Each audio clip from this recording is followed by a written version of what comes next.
I'm Raymond Chan. I'm the Vice President on Academics at Lingnan University in Hong Kong. So basically, when you take a picture with your phone, then you get the color image, which has red, blue, and green. But then hyperspectral images are images with more than 3 channels. With these more than 3 channels, then we can see what kind of material that particular object is made of. So basically, we want to classify images using these hyperspectral images. For example, if we take a hyperspectral image of a forest, then we can distinguish what kind of grass or trees these are. So then that's very important for environmental sustainability, these kind of issues. So in Peru, there are these kind of illegal mining. You need to use mercury to do it, and then the mercury will pollute the water, and then the water will change in color or chemistry.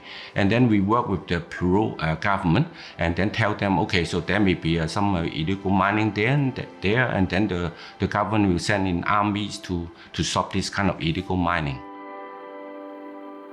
And then the recent application is that we try to do identification of different palm species in Ecuador. This palm is a very important species in terms of economics, in terms of climate change, in terms of sustainability. So these are things that the government want to do, and then we kind of trying to help them to classify different palm trees so that they can protect a specific kind of trees. And then coming back, for example, into Hong Kong, we also do this kind of remote sensing to detect, for example, the mangrove. So then there are also different kind of species. Some species are local, some species are invasive species.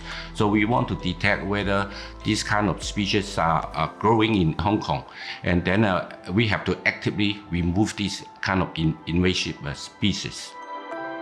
So we can develop new AI algorithm to improve on the accuracy, but then we also can apply AI to different applications, right? For example, one colleague is using this kind of remote sensing to detect the heat generated from a factory. If the heat is very high, that means the factory is producing many things. And then he used this to predict the stock price of that company. So then this is one way of using this kind of technology, right?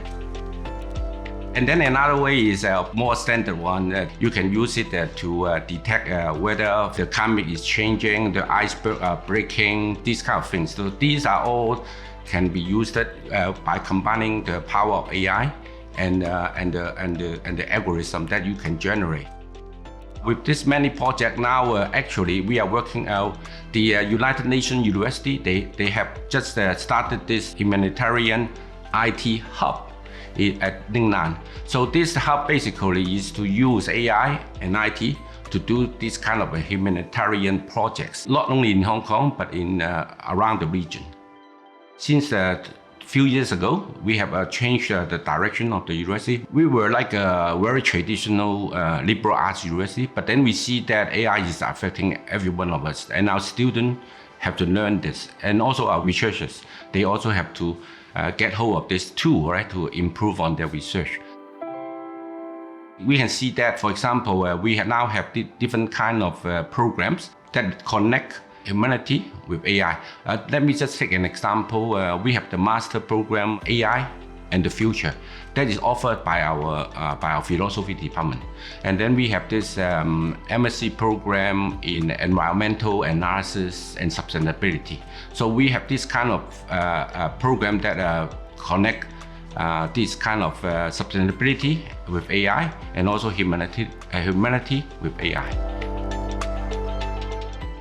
Of course, by setting up this School of Interdisciplinary Study and School of Data Science, we hope that with our strength in this traditional liberal arts programs, then we want to merge or integrate these. So on one side is the humanitarian subjects, on the other side is this data science.